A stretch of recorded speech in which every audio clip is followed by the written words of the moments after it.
जय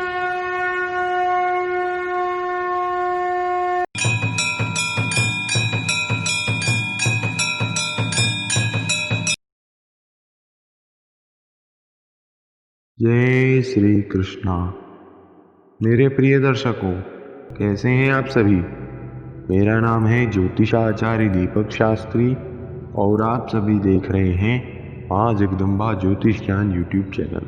सर्वप्रथम आप सभी से यही अनुरोध है कि यदि आप ज्योतिष शास्त्र का भरपूर ज्ञान और आनंद दोनों प्राप्त करना चाहते हैं तो आप अवश्य ही इस पाठ का श्रवण टैंडी में कीजिए। इस आधुनिक तकनीक के माध्यम से ज्योतिष शास्त्र का ज्ञान आपको दशों दिशाओं से प्राप्त होगा। हमने अपने कई सारे प्रिय छात्रों और कई सारे प्रिय दर्शकों के विशेष अनुरोध में ज्योतिष शास्त्र को टैंडी में प्रस्तुत करने के लिए खूब प्रयास और मेहनत की है। इसको व्यर्थ न जाने दें और इस पाठ का श्रवण टैंडी में ही करें। ऐसा करना बहुत सरल है। आपको बस अपने हेडफोन्स या ईयरफोन्स लगा लेने हैं और अपने नेत्रों को बंद कर लेना है और हमारे साथ साथ मिलकर ज्योतिष शास्त्र की अनंत गहराइयों तक चलते जाना है। जी हाँ, टैंडी में इसका श्रवण करने से आपका मन एकाग्र रहेगा और आप ज्योतिष शास्त्र के कठिन से कठिन विषयों को सरलता से सीखने में समर्थ हो जाएंगे। तो आइए आज का यह वीडियो प्रारंभ करते हैं। मेरे प्रिय दर्शकों और मेरे प्रिय छात्रों जो निरंतर हमसे जुड़े हैं और हमसे ऑनलाइन तथा ऑफलाइन दोनों माध्यमों से ज्योतिष शास्त्र का ज्ञान प्राप्त कर रहे हैं, उन सभी के अनुरोध से हम अपने ज्योतिष शास्त्र की सीरीज में काल सर्प योग के विषय में चर्चा कर रहे हैं। काल सर्प योग कुंडली में बनने वाला एक अत्यंत कष्टकारी और दुर्भाग्यपूर्ण योग माना गया है, लेकिन समाज में इस योग के विषय में कई सारी भ्रांतियां भी व्याप्त हैं, जिनको दूर करना एक अच्छे देवज्ञ का कर्तव्य होता है। इसलिए हम प्रयास करेंगे कि काल सर्प योग के विषय में आप तक सभी शास्त्रीय तथ्य और साथ ही हमारे वर्षों का अनुभव जो हमने कई सारी कुंडलियों का अध्ययन करके और जातकों के जीवन में प्रत्यक्ष फल को देखकर भी प्राप्त किया है, वह आप तक पहुंचा सके। हमने काल सर्प योग के विषय में कई वर्षों तक चिंतन किया है। हमने कई सारी कुंडलियों में काल सर्प योग से मिल रहे प्रभावों का भी विश्लेषण किया है।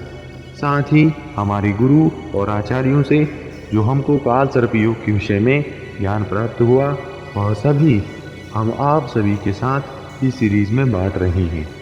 इससे पूर्व में भी हमने काल सर्प योग पर कई सारे वीडियोस बनाए हैं। यदि आपने उन्हें नहीं देखा है तो आप अवश्य देख लीजिए, क्योंकि उन्हें देखकर आपके लिए आज का यह वीडियो समझना सरल हो जाएगा। फिर भी हम अपना पूर्ण प्रयास करेंगे कि आपके लिए यह वीडियो समझना सरल हो, इसलिए आप ध्यानपूर्वक समझने का प्रयास कीजिए। हम हमेशा ही अपने छात्रों से कहते हैं कि ज्योतिष शास्त्र रटने का नहीं अपितु आत्मसात करने का विषय है। इसलिए आप सभी हमारे साथ मिलकर ध्यानपूर्वक इसको समझिए। आज हम 12 महाकाल सर्पों में से एक विषधर काल सर्प योग के विषय में चर्चा कर रहे हैं। यह काल सर्प योग जातक की कुंडली में कब बनता है, आइए जानते हैं।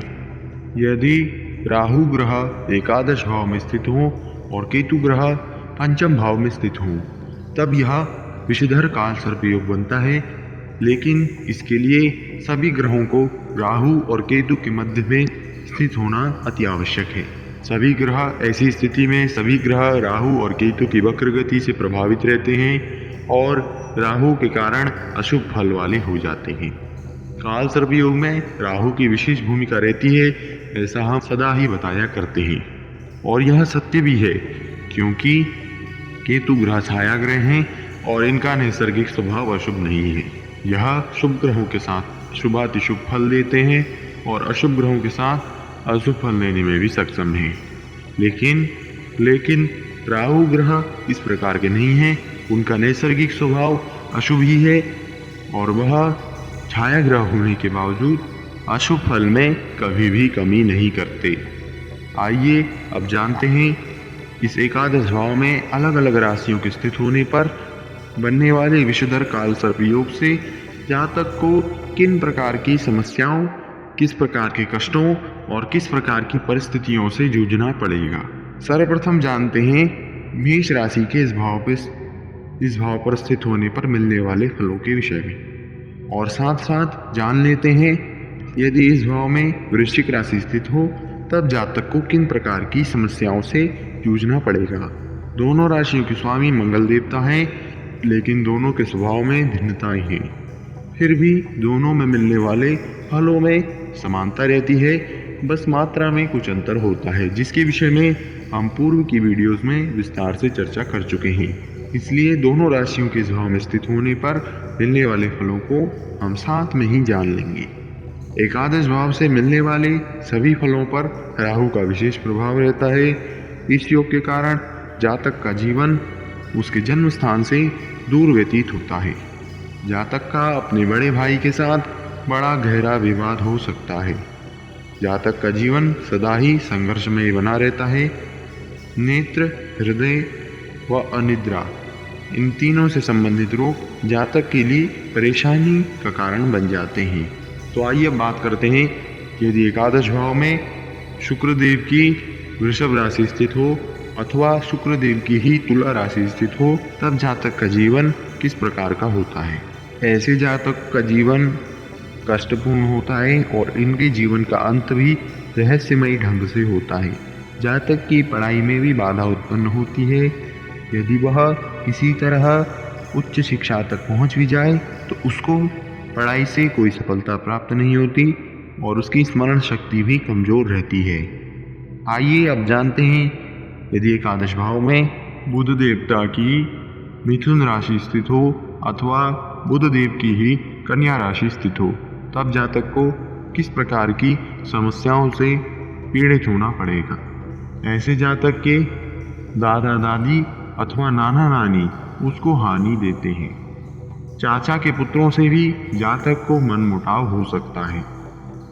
ऐसे जातक की संतान अक्सर स्वस्थ नहीं रहती और लगातार जातक इसके विषय में चिंतित रहता है।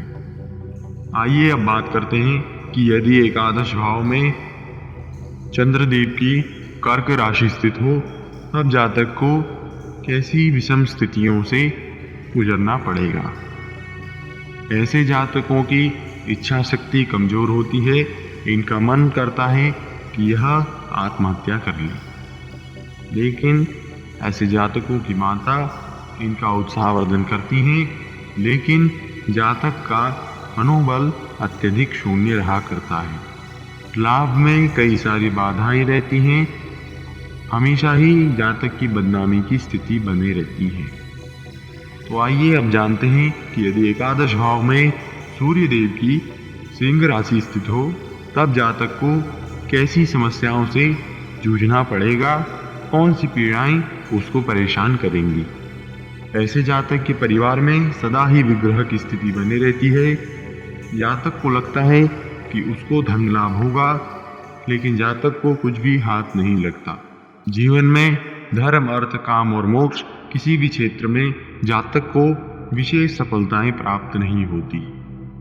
आइए अब बात करते हैं कि यदि एकादश भाव में बृहस्पति देव की धनु राशि स्थित हो अथवा बृहस्पति देव की ही मीन राशि स्थित हो और विषधर काल सर्प योग बन रहा हो तब जातक को किन किन समस्याओं से पीड़ित होना पड़ेगा, कौन कौन से कष्ट जातक के जीवन में बने रहेंगे। ऐसे जातक को विद्या, धन और संतान, इन तीनों के क्षेत्र में मुंह की खानी पड़ती है और इन तीनों में से किसी एक को पाकर ही संतुष्ट रहना पड़ता है। ऐसा जातक स्वयं के लिए नहीं दूसरों के लिए अपना जीवन व्यतीत करता है।